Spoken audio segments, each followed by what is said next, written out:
Edmund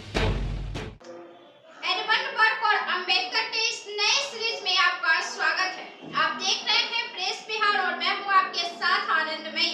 Ambedkar का मानना था कि ब्रिटेन में वर्ग की रूढ़िवादी राजनीति स्थिति के अलावा वर्ग ने हमेशा औपनिवेशिक देशों की स्वतंत्रता का समर्थन किया है। वर्ग के विचार जो अधीनता वाले लोगों के पक्ष में है वे मुझे स्वीकार है। वर्ग ने औपनिवेशिक देशों के उत्पीड़ित लोगों की आजादी की वकालत की। वर्ग ईस्ट इंडिया कंपनी के मामलों में दमन के तरीकों, अमेरिकी कराधान और फ्रांसीसी क्रांति में लॉर्ड्स की भूमिका को देखने में सक्षम थे, जो कमजोर लोगों और देशों के शोषण और पोषण करते थे। ब्रिटिश राजनीति में यद्यपि वे रूढ़िवादी थे, हालांकि वर्ग साम्राज्यवादी उपनिवेशों के शासन के सभी प्रकार के गुलामी के खिलाफ खड़े थे।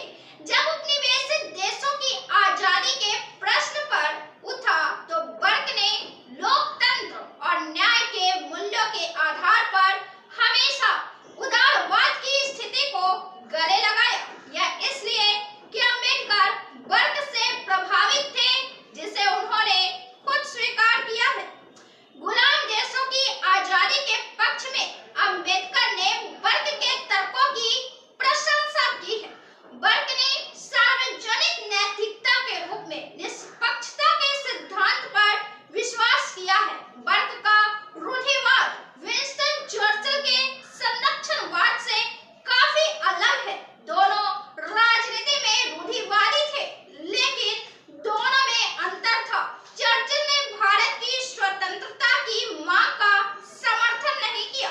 यह उनके अपने शब्दों से परिलक्षित होता है। मैं ब्रिटिश साम्राज्य के परिसमापन की अध्यक्षता करने हेतु अपने महामहिम सरकार के प्रधानमंत्री नहीं बना। राजनीतिक और औपनिवेशिक गुलामी से सामाजिक स्वतंत्रता अंबेडकर ने बहस करते हुए वर्ग की उदार और स्वतंत्र स्थिति को अपनाया। भीमराव अंबेडकर वर्ग से काफी प्रभावित थे और अंबेडकर के जीवन में वर्ग की शिक्षाएं काफी अपना बड़ा स्थान रखती है।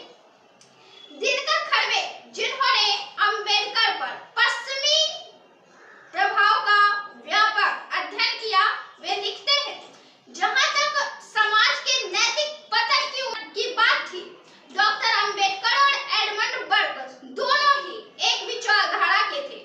दोनों ने महसूस किया कि सार्वजनिक मामलों के संचालन में नैतिकता को पेश किया जाना चाहिए।